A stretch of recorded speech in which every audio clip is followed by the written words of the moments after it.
So if you have tinnitus, which is persistent ringing in the ears, this is the most important video that you are probably going to want to watch. So I have had tinnitus for a long time. I've had many setbacks with it. I've been bothered by it. There's been periods where I haven't been bothered by it.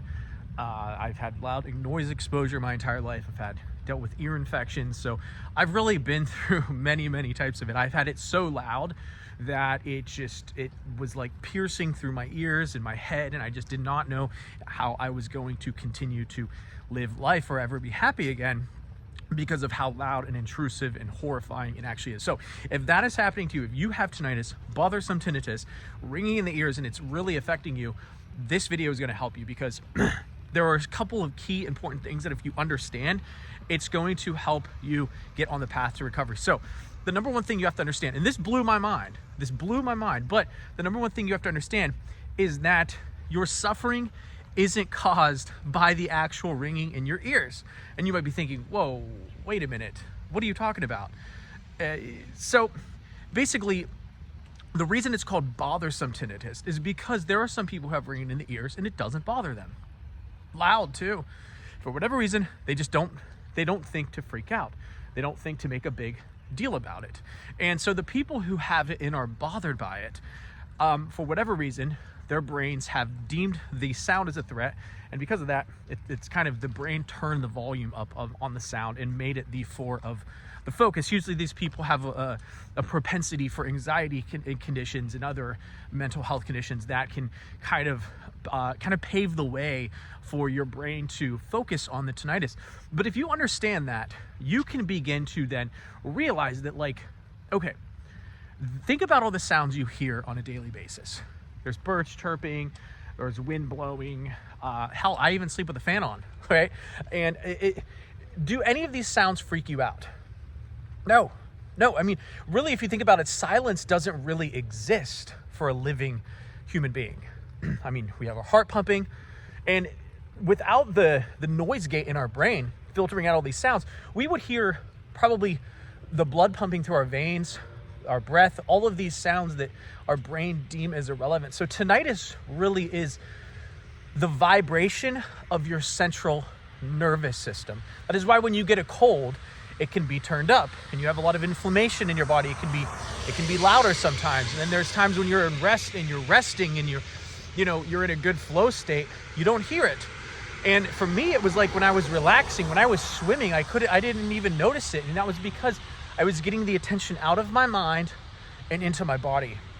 And that is key, that is crucial. That is why things like yoga, things like swimming, going to a jacuzzi, taking a shower, things that are pulling you out of your brain and putting the focus into your body help you to get out of your head and into your body, which takes the focus out of the ringing in your ears. And that is part of the therapeutical practices that I've incorporated to get myself to a place where I no longer think about it. That is just one thing, but it really does start with understanding that your pain and suffering is coming from your reaction. Your pain and suffering is coming from how you're reacting to it. All of your negative thoughts, for example, okay, and I'm going to paint with you some of the negative thoughts. I'm going to tell you that I have had that caused my pain and suffering when I had it. It was, oh my God, this is so loud. It's never going to go away. I'm going to go deaf. It's going to keep getting louder. I'm going to suffer like this forever. I'm never going to be happy. I can't hear anything. I can't do music anymore. Why me? Why did this happen? This is so horrible. Over and over, these thoughts were playing through my head, and these thoughts would cause adrenaline inside my body, which would cause me to then focus back on the sound. Because I'm thinking, I have to monitor it. I have to try to stop it, and I couldn't stop it. So this led me to, it was maddening. And that is the tinnitus trap that people get caught in when they realize, okay, I need to disassociate myself from my thoughts. I need to not allow myself to go down these thought rabbit holes, okay? And I need to get into more of a body-based practice of yoga, meditation, becoming healthier, get rid of these thoughts, okay? And allow myself the space to recover from this. And that really is the first step, is realizing that if you can get your thoughts under control with tinnitus, okay, you can then begin to suffer less. Because your suffering, the majority of your suffering is coming from your reaction to it. So if you have tinnitus right now, bothersome tinnitus, and you already went to the doctors, okay, and you got evaluated, and you know they looked in your ears and they did a bunch of tests and studies, and there's nothing really causing it, because there's a lot of things that can cause it, right? So like toothache infection, sinus infection, you know, blockage in the ear, stuff like that. And if you clear that stuff up, you can actually get rid of the ringing. Some chiropractic work actually can do that as well. But if you've already done that, right, and this is what you have, okay, then acceptance becomes key to recovery. Accepting your situation for what it is, and getting a hold of your thoughts, and not letting yourself go to worst case scenario thinking, but catching your thoughts and understanding that you can get to a place where you are happy, even having gone through this. And I went through the worst of it. And in regards to this, I am happy now. I don't deal with this thing that I used to in regards to tinnitus and ringing in the ears.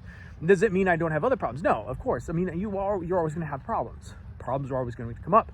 But in regards to this situation, this is something I've learned how to deal with, and that everyone can learn how to deal with. I truly believe everyone can recover from it. I truly believe that everybody can get to a place where it is no longer bothering them. Will it still be there? Yes. But the funny thing is your brain will tune it out of your awareness. I would never really notice it. I never really hear it.